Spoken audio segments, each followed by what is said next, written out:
Tere,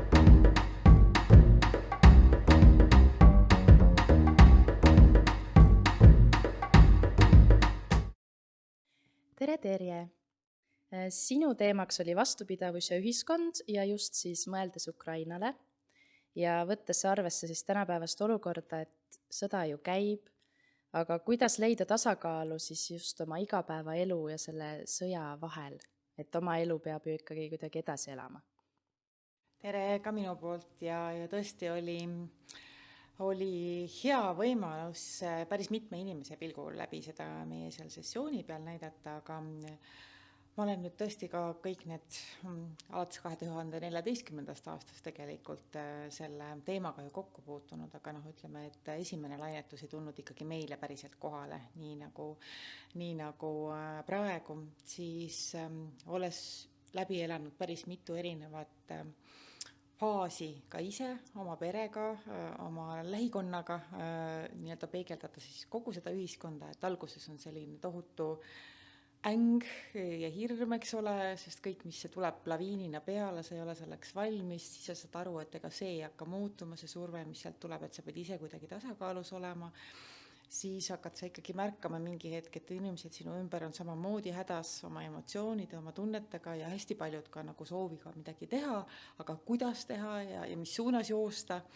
et võib-olla sealt olen ma ise enda jaoks noppinud sellised kogemused, et kõigepealt, kui on selline pikk sõjaolukord, millest sees me oleme ja millest me ei tea, mille lõpeb, siis on hästi tähtis olla ise terve, vaimselt terve, füüsiliselt terve ja igapäevaselt tegelikult sellesse panustada.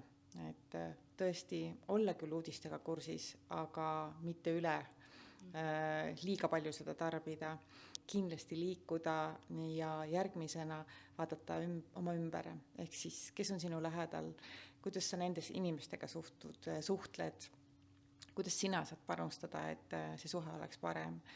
Siis on järgmine ring sinu kogukond, lähim kogukond, et kuidas sul suhted, kuidas teil kogukonnas suhted on, et kui meil näiteks peaks midagi nii kriitilist juhtuma, et kas me saame teineteise peale loota, kas ma tean, mida minu lähim kogukond üldse teeb, võimaldab, kellel mis rollid on, kuni selleni välja, et tõesti tuleme kokku ja räägime läbi, mis on meie plaan, mis on meie kriisiplaan näiteks.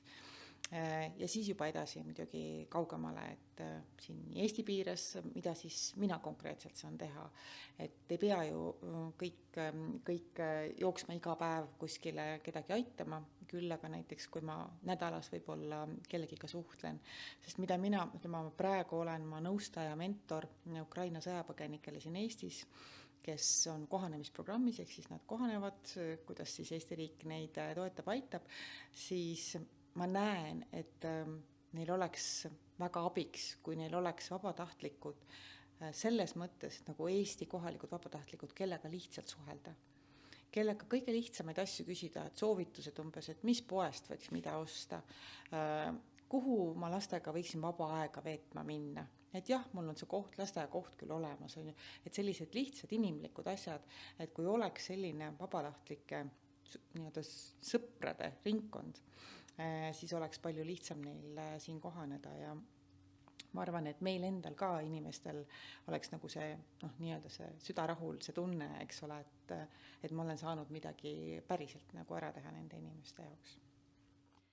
Aga kui nüüd mõelda kultuurikorraldaja koha pealt, et kuidas saab kultuurikorraldaja sellesse panustada, mis on kultuurikorraldaja roll selles olukorras?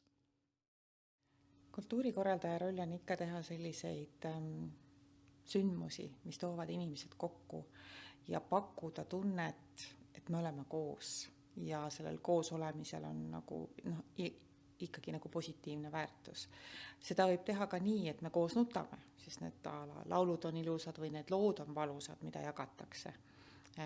Kontserdid, etendused, mis vormis iganes või film, aga see annab selle tunde, et me oleme koos.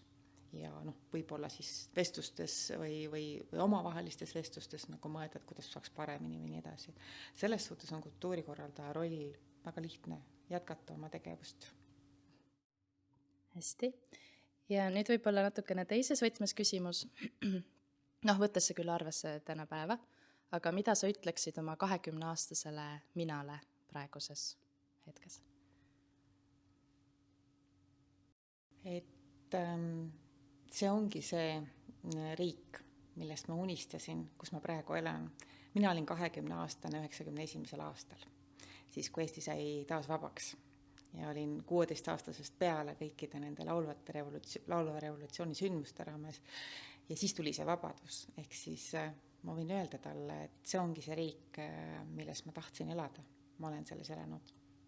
Ja jätkan selle riigi nii-öelda loomist jooksvalt, kus ma tahan elada ja tahan, et minu lapsed elavad. Ja viimase küsimusena, mis sind praegu rõõmsaks teeb?